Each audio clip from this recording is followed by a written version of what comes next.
Pam, thank you so much for coming. My name, of course, is Balakar, and this is another episode of our podcast on Interfaith Miami, looking and connecting to the leaders of the interfaith movement here in South Florida. So we are very honored to have Pam here with us, and we want you to talk to us a little bit about your background and your history. Okay, I'd be more than happy to. Thank you for inviting me to join you for this. Of course. So my name is Pamela Lear. I've lived in Miami for 13 years now. Moved here from Southern California. And I lived in Southern California 30 years. Prior to that, I was an Air Force kid. So we traveled all over the world. I've lived in a whole variety of places, including 7 different states and overseas, 2 different times. And I'd say, in regard to the Jewish community, I've always been very active. It's always been a large part of my identity. Okay. However, the first 10 years of my life when we lived on Air Force bases, it was not really relevant. It wasn't part of my life. I don't think I even knew I was Jewish, to be perfectly honest. Okay. Although my family is of Ashkenazi background, has been for many, many years, Sure. going back, I think, at least as many generations as we can count. I'll put it that way. And then I moved to Memphis, Tennessee, which a lot of people don't know is actually a fabulous Jewish community. It's large, it's active, it's got plenty of resources, and it was one of the best places I could imagine growing up Jewish. At the same time, it was the 1970s, and segregation and busing were in full force. So I was in the midst of a community that was struggling hugely, primarily with the African American community, but really with anyone who was not Southern and white, to be honest. And there was a significant degree of antisemitism even back then. In the 1970s. It's come and gone over the years. So my Jewish identity is very important to me, always has been, but it's also been unique in that I've been living in numerous different places over the years. So you said that you were, you lived abroad. Where did you live? So I lived abroad in Japan with the Air Force when my father was in the service, and I also lived abroad in Ireland. When my husband got a job over there, my children were ages 2 and 6. That must have been interesting. So how was that experience living? It was fascinating. I'm really grateful that I got to have it. It was really insightful into another population, I'd say. Now, this was before a lot of immigrants had moved to Ireland, which has happened in the last 20 years. This was 25 years ago. And what I saw that was probably most interesting to me was the long-lasting effect on the Irish people of the British occupation. The British having been in there during the potato famine, during the times of feudal periods, during times when they just kept the Irish down. And even then, at that point, which was, 50, 60 years later, after Ireland had its independence, at least southern part of Ireland, I still saw so much repercussion from that. And so many people who were having a very difficult time learning how to be independent and on their own, really to stand up straight. I could literally walk into a shop and someone would say, "Oh, so you're an American. How did you know?" And they would say, "Well, it's the way you walked in. You walked in, looked around like you owned the place." We Irish, we don't do that. That's very interesting. No, the impact of, the English colonization, I think it had a huge impact on, in terms of, It did. It did. And the impact, I think, of growing up in the Mid-South, which is what Memphis, Tennessee is considered. Right. It's also called the Bible Belt. Right. Part of that culture. And having people work in our home. My father was a physician, so we had a very comfortable life, and having people work in the home who were never quite like us. So did people in Memphis know you were Jewish? Yes and no. Okay. We were a very active part of the Jewish community. We had a huge Jewish community center. I did things, I was very fortunate. I went away to Jewish camp every summer for 8 or 9 weeks. It was a fabulous experience. Went to synagogue a lot. I even was a bat mitzvah at the age of 13, which a lot of Jews nowadays don't experience, for girls at least. At the same time, we had to be careful.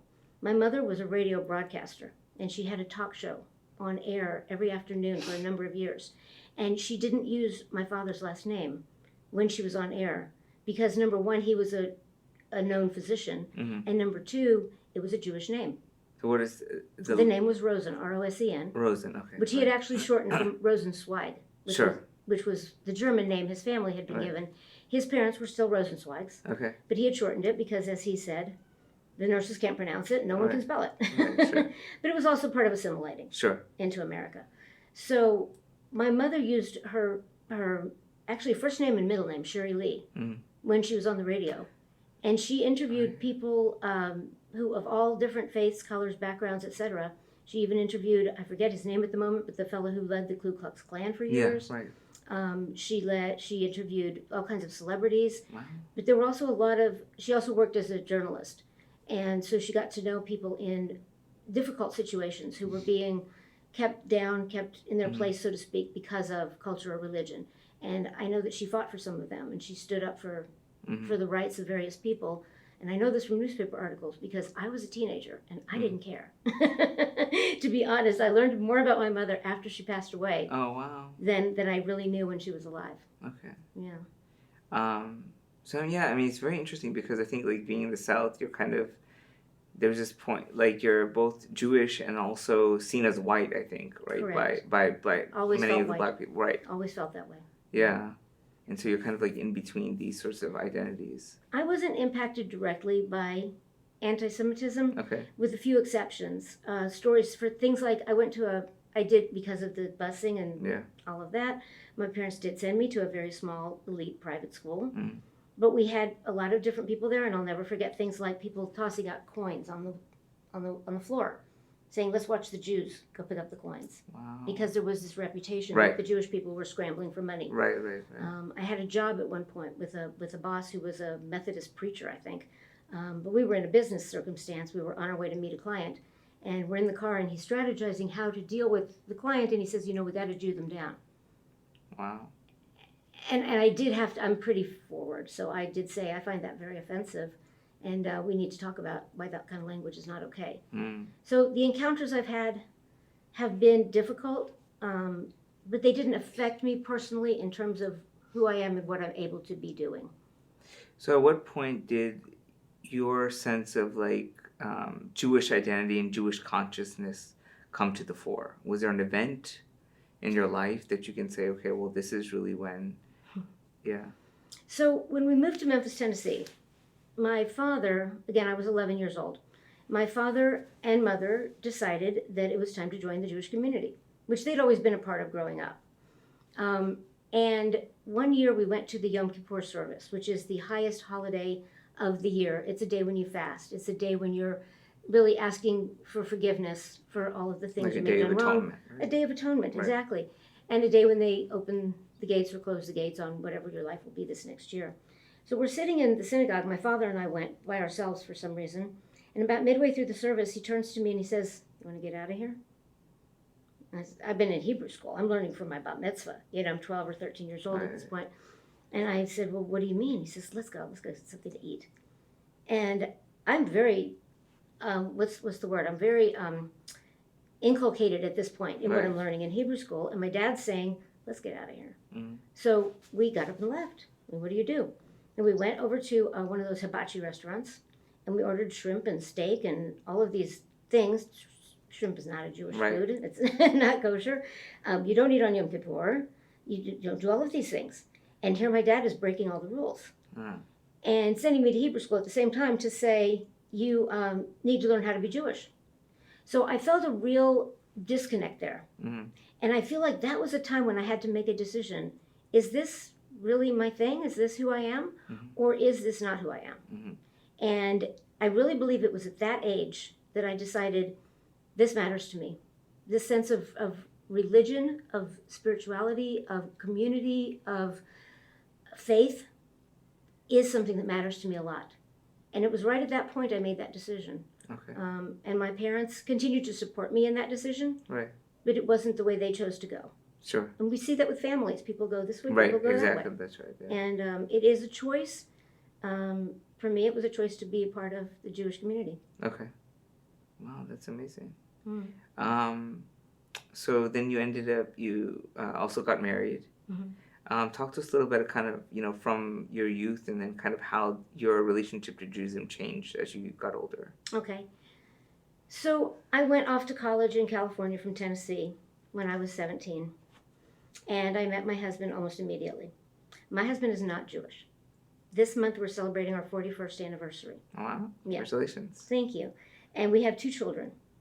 So my husband has never really laid claim to a religion that he cares about, I'd say. And he loves the Judaism. He's never converted. I've never asked him to. I think that's a personal decision. He's never converted, but he's always been supportive. We've always belonged to a synagogue. We've always been part of the community, part of the activities. He comes to services and knows a few of the prayers in Hebrew now, which is very exciting for me. Great. And he has a lot of friends in the Jewish community as well. Interestingly enough, we have 2 children who are grown now in their mid-30s, and they're both with Jewish partners, which is kind of like a dream come true. I'm not sure how that happened, but I did try to give them a good Jewish education and to let them know how important it is, to me at least, with the hopes that that would carry on, and it seems to have done so. And that's great. And then here we are, 41 years, my husband is still as supportive as ever. That's amazing. When it comes to my Judaism. And I do feel like it's a very personal choice. If I had married someone Jewish, it would have been a different ballgame. I don't know how different, though, because I didn't do that. Exactly. Yeah. So what is, as you were transmitting these values, what did Judaism mean to you? Oh, Judaism is my identity, to be honest. It's my basic identity and has been ever since I was 11, 12 years old. Judaism, to me, is a sense of self. It's a sense of spirituality. It's a sense of religion in regards to faith, study, learning, being a part of a community that is always growing, always learning, and always reaching out to try and make this world a better place. And I like being a part of that. I find that it gives my life purpose and value and meaning. My relationship to the Jewish community is my primary focus, in all honesty. I've participated in many, many ways and continue to do so. What does it mean to be an American? What does it mean to be an American? It means to have freedom, which I hope will continue. To be, we've often pondered the question, am I a Jewish American or am I an American Jew? And that's always been an issue in my mind because my grandparents were all Jewish and they were more assimilated. But they worked to be more assimilated, I should say. It's interesting, my father passed away recently. He wrote a letter to us 4 kids. I'm one of them, the oldest of 4 children. And he wrote a letter to us, and he said, the one regret I have is not understanding how difficult it was for my parents, his parents, my grandparents, in the 1930s as Americans. Even though they weren't in Europe, and they didn't experience the Holocaust and Nazism and all that, how difficult it was in the 30s for them. So he grew up with that, and I believe that came through to me in whatever way we have our generational, we call it generational trauma, but our generational messages we pass on. It came to me that we are a people who need to exist and will survive and will go through difficult times. But to be an American to me means a sense of freedom, the ability to speak my mind and to belong to the organizations I wish to belong to, and more importantly, to interact with the people I choose to interact with. Because I choose to interact with more than just the Jewish community. I think that's where this interfaith work comes in. Yeah, it's amazing. I choose to interact with people of all different faiths, nationalities, colors, backgrounds. You name it. There's a lot of opportunity out there to get to know others. Absolutely. And to learn and grow and hopefully together build a better world. Absolutely. That's a very interesting, because I know, so from my understanding, your family didn't directly go through the Holocaust, but it had a huge impact, I think, for the American Jewish community as a whole. Talk to us a little bit about that. My family did not go through the Holocaust directly. All of my grandparents came to this country around the turn of the century. They were all escaping the pogroms in Russia, so they were all escaping for religious reasons and leaving. But they all spoke English. All the grandparents I knew spoke perfect English. Some of them still knew a little Yiddish, not a lot. But I think what happened was after the Holocaust, and I've read about this some, there was a real deep need amongst the Jewish people to teach the children about what happened. So I was inundated as a child with Holocaust education. And I remember going to a conference for BBYO, the B'nai B'rith Youth Organization, of which I was a very active part, and even writing a script for a story I told that was about being in a concentration camp, as if I had been there. The education was so hard-hitting. I think they might have overdone it a little bit. But it was very important because we had to learn never again. Never again can we let this happen. And I think the Holocaust is very deep within within me, as is much of Jewish history. Because Sure. the Holocaust is probably the worst thing that's ever happened, but Right. there's so many other Events, instances in right. history where, unfortunately, the Jewish people have been subjugated. There are also times where they have subjugated others, and Right. this is a world we live in that is just Right. not, humankind is not that kind to each other. Sure. It's very unfortunate. So, as an American Jew, Yeah. or Jewish American, what does Israel mean to you then? Israel means an opportunity. Okay. I think that's the way I see it. Unlike some of my cohort at the synagogue at Temple Beth Am, I've only been to Israel once in my whole life, and I was 22 years old. And I'll be perfectly honest, the reason I went is my parents sent me to try and get me to leave my non-Jewish boyfriend. That's why they sent me. Okay. They failed. I came back and married him. But it had a tremendous impact on me. Israel to me is, we use the word promised land, Right. Eretz Yisrael, we use a lot of different terminology. To me, it's an opportunity that I believe needs to exist in a certain shape and form for people to realize that the Jewish people, as small as we are a teeny tiny 0.2% Sure. of the population of the world. Right. Tiny. That we have a right to exist and a right to survive. Albeit, I hate to think of it being at the detriment of others. But again, I look at history and I'm not sure how to do it in a way that everyone's going to be happy. Mm-hmm. But Israel is very important to me, yes. I can't sing Hatikva, which is the national anthem, without crying. I just can't even do it. Okay. Yeah. Okay. You said that you talked a little bit about, you had some experience with anti-Semitism when you were growing up. Mm-hmm. How do you see anti-Semitism today in the United States? In the United States, I do not experience it personally, directly, very often. Yeah. The last time I experienced it was when my son, who's now in his 30s, was in high school, and someone drew Nazi swastikas all over his notebook. Wow. And we went to the principal, and the principal said, "Boys will be boys, what can I tell you?" That was the response we got. Other than that, I hear a lot, I read a lot, I am aware of a lot. There are some things that frighten me when I hear about them. Right. But honestly, we've created a world, we're a little bit in a bubble, Mm-hmm. I think. We're a little bit in a bubble where we feel very, very safe.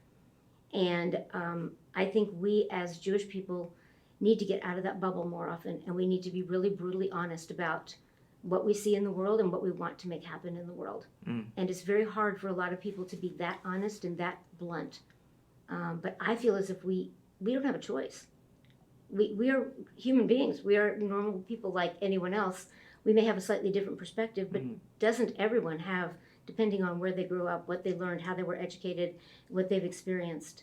We're all unique human beings, and I wish we could all focus more on that fact than the fact that we have these different ideas about the world. I'd like to think there's one God up there that really just wants us to get along and say, "Come on, guys, work a little harder. You can do this." So what is your vision for the world? I mean, where do you see, I mean, what would you like the world to look like? What would I like the world to look like? Based on history, I am concerned because I don't think we've ever seen a time in history where there hasn't been war. I think it is apparently human nature to battle with each other, to want the power, to want to profit from, to feel comfortable with. I think there's a human nature part of us that fears, and I think this is what it maybe really is, a human nature part of us that fears not having something that we, for whatever reason, believe we deserve or we own. The way I look at it, we don't really own anything. We are here on this earth. We are taking advantage of what we can while we can, For a short time. hopefully taking care of it and treating it as just like our lives. This is lent to us on our lives are not even ours in a sense. You know, we do what we can with them, but our lives are short. And once you're gone, you're gone. You can leave an influence, but only to some degree. Right. You know, and I wish that we could see a world where people realize I'm a tiny part of something very big, very important, and very, very beautiful. And I want to just make it more beautiful. I want to get along. I want to learn more about each other. I want to, I've had a chance to meet your little son, who's only a year old now, many times. And I want that little baby to know that I'm just another human being who cares about him and cares about his welfare as much as anyone does. Absolutely. I think that's the world we need to create, is the world where we listen to each other, where we learn to dialogue and listen in ways that for whatever reason we weren't taught. I heard you interviewing someone a little bit earlier and asking about, I forget the term you used, but the way we treat each other. Yeah. And I remember when I was teaching 6th grade at one point, I've had a couple of different careers, when I was teaching 6th grade, and I realized that the kids in my class were just not really being kind to each other. Yeah. And I remember creating these big posters with words on them that had to do with our behavior. Right. And I hung them up from the ceiling all over the room. And every week we talked about a different one. Yeah, that's what I'm trying to focus on, particularly doing research and thinking about character and value formation. And that's really important. Something that we've kind of lost, I think, in terms of education. We focus on the technical aspect of science or sort of these terminologies, but if you're not given the these intellectual tools like humility and things like that, then it's very, very difficult to create a better society and a better world, right? And those Kindness, things start generosity, absolutely. Just giving each other the benefit of the doubt. I think I have a book in me. I've been writing it for a couple of years, actually. That's good. About giving people the benefit of the doubt. Yeah. Because we are not raised to think that way. We are raised to pass judgment. Very easily, and that's a shame. Yeah. That's a shame. In Yiddish, we call it a shanda. Shanda. It's a shanda. It's a shame, but it's something we can fix. Right. And that gives me hope. What does Tikkun Olam mean to you? Tikkun Olam is sort of a translation of repairing the world. That's what people will tell you. It really means a little bit more than that, because it comes from a Kabbalistic background. And I don't know if you know much about Kabbalah, but Kabbalah is basically a mystical Jewish belief that began many, many years ago. And it goes relatively deep. It can go very, very deep. So Tikkun Olam is the concept of making the world whole, more than repairing the world. Kabbalah has a concept of the world initially being, I don't know, I forget all the terminology. It's been a few years since I studied it, but the whole world being something that was shattered at one point, and God pulled himself back from it. I don't like to say himself. God pulled God's self back from it, and there were shards everywhere. But he pulled himself back so that people could create, and to give people an opportunity to build back what had been created. He needed to do that in order for people to have an opportunity to be human. And our job is to put all those pieces back together. That's the Kabbalistic idea of what the world, why we're here and what we're doing. And Tikkun Olam is not just repairing the world, but it's bringing it back to a whole. That's what it means to me. That's beautiful. Yeah. Thank you. It's more than just doing good deeds. It's more than, there's a term mitzvah we use a lot, or mitzvah is a good deed. Mitzvah is not really a good deed. A mitzvah is a commandment from the Torah that tells us this is what you need to do in order to make this world whole again. Yeah. So mitzvot and Tikkun Olam and all of those ideas, I think they're all about making the world a better place. Right, exactly. For all of us, especially for our children and our grandchildren and so on. Absolutely. Going on. 2 more questions. One, in terms of this Jewish-Muslim dialogue, what are some of the things that you are hoping to learn? We're really, very happy that you're part of it, and thank you, you have done so much, I think, in terms of you go very deep into the materials and the ideas, and you're very, very thorough, which I think really you bring a lot, I think, to the discussion. Thank you. Yeah. So what was your question again? What more do you hope to learn from this Jewish-Muslim dialogue? Yeah. So much. I could never learn enough. I hope to learn more about the individual people. Okay. More than anything. I want to learn who they are, what makes their heart tick, what really matters deep down, about, I think, for example, when we talk about the Israel-Palestine situation, I feel like a lot of us are putting out bullet points. Now, we read in the news that this happened, and this happened, and this happened, and this happened. Or we're referring to a specific story of history. Right, exactly. And yet there's so much more nuance, and there are so many more layers to get into. And I have very mixed feelings about a lot of what's going on. I love Israel. I am absolutely adamant that the Jewish people survive and exist. Sure.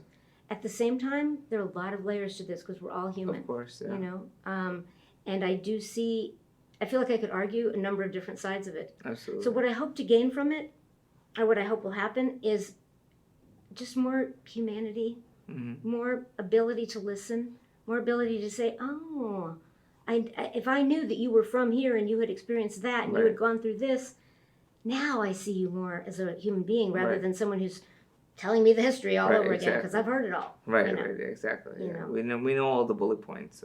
Exactly. But I think what's been helpful, and I think what we'll try to do also on Friday as well, is like talking about that emotional journey, I think, which is a really important part of that. I like that. To think about, because a lot of times what ends up happening is that our reaction and the way that we process the world tends to be emotional. And then we kind of create a logical kind of overlay of it. So I think being able to get to sort of the emotional, and I think something that you talked about, which I think was very important, is the Holocaust. I think that is something that is in the background of this entire discussion, and this idea of what it means to have a homeland, to have safety. And, you know, that's something that's very basic. If you don't have that, then you're really not able to talk about anything else beyond that, you know. And it's part of why I'm so grateful to be an American. Yeah. Because I do feel secure. Yeah. No, it's very interesting that, you know, this background of being, I mean, you can't be any more American than being in the military, right? So, like, being part of that world and that culture, and then also having all of these different layers of identity, and then being able to see the world through many different perspectives, I think is really quite remarkable. It's interesting you say that too, because in my father's letter when he passed on just a few months ago, again, he talked about how much he loved being American. It was really important to him. He was in the service. My brother was in the Navy life career. My father was in the service. I'm sorry, I said that already. My brother, my son was in the Marine Corps for 10 years. Oh, wow. And my husband was in the Air Force. Wow. So we have 4 members being in 4 different elements of the service, and I think that has influenced me quite a bit. It's a very different world than people who've never had family in the military. Yeah. You know. So how did your dad react to the creation of the State of Israel? I think he was for it initially. Yeah. He thought it would be a good idea, knowing everything that happened in Europe. Right. Over time, he became somewhat anti-Zionist, to be honest. And by the time he died, he wanted nothing to do with any of it. Wow. He was a little bit of a radical, and he tended to speak his mind. Sure. I don't know where I got that from, but he became very anti-Zionist. Okay. He felt that Israel had gone about becoming a state and establishing its, especially with, I won't go into specifics right now, but especially with a number of things that they'd done, he didn't agree. Okay. He didn't agree with what they were doing. He was always very Jewish at heart. Right. But he was not happy with the way things were going there. Right. I mean, that's something that's been very remarkable. You know, working with Temple Beth Am is just to see the range and the diversity of perspectives and beliefs, and that at the same time everyone is able to come together as people of the Jewish faith. Well, if I can tell you one thing about Judaism, sure. Probably my favorite thing about Judaism, is that we are taught to argue. Okay. We are taught to disagree. We are not taught that the Torah says this and this is what it means. Right. Ever. We are taught this is what we understand the language to mean, and you study biblical Hebrew if you want to get a better grasp of that. Right. But what it means, how you interpret it, and how you apply it to your life today, much less to history, is up to you. And you are respected for arguing about it. You're not told, no, you're wrong, it's this way. Right. You are respected for that. Right. And that is one thing I appreciate about being Jewish. Probably my favorite thing. Oh, that's amazing. Okay. So the last question, similar to what we were telling Joe, but what is the message that you want to communicate to future generations? Oh, my message to future generations is that there's so much to hope for. I think we have a lot of reason to be very positive, to be very optimistic. I look at the next generation, my kids' generation, the millennials, as they call them. Yeah. And they're so smart. They're so capable. They're so educated. They have such amazing resources. I believe that they will create the world through different eyes than we did. And then I look at the grandchildren. I have 2 grandchildren who are the most beautiful creatures in the world to me, of course. Of course. And they only know positivity. They're still young enough. They're 6 and 7 years old. Right. They're still young enough that they believe anything's possible. Right. You know, the world is a beautiful place. Of course. It's a beautiful place, and that's all there is to it. Absolutely. So And they're growing up knowing more and more people from other backgrounds Great. than we did. Yes. And so I believe there's a tremendous reason to hope and believe that it's a beautiful world we live in. We're very fortunate to be here. That's and wonderful. I tend to look more towards gratitude Yeah. For what we do have than being angry and upset about what we don't have. We need to be resilient. We need to be resilient. Absolutely. Yeah. No one said life would be easy. Yeah. Yeah. I think that humility and gratitude are very important Absolutely. concepts, I think. Absolutely critical. For not just our ability to get along with other people, but also just, that resilience within the self, right? Spiritual Yes. resilience and helping mental. others with resilience. Absolutely. I have so many people sometimes we'll sit down and we'll talk and they're so negative and they're distraught. I Right. shouldn't say negative, they're distraught about the state of the world. Hopeless, yeah. And I'm like, wait a minute, let's look at all these great things that are happening Exactly too. correct. I Yeah. mean, there's a lot, and all these good people we know. Right. It can't be all bad. Exactly. It's hard. It's like they say you do 100 things, Yeah. one of them goes wrong. Right. What do you think about the one that went wrong? Right. Well, Exactly. wait, there were 99 other things. Exactly So, correct. yeah. Absolutely. That's how I look at the world, at least. Well, thank you so much, Pam. It's been very inspiring. Thank you. This interview, and especially having you part of our dialogue group at Temple Beth Am. So thank you for your inspirational leadership. And I have enjoyed this interview very much. Thank That's you. excellent. Great job. Wonderful. Okay. Looking forward Thank to it. you. Thank you again.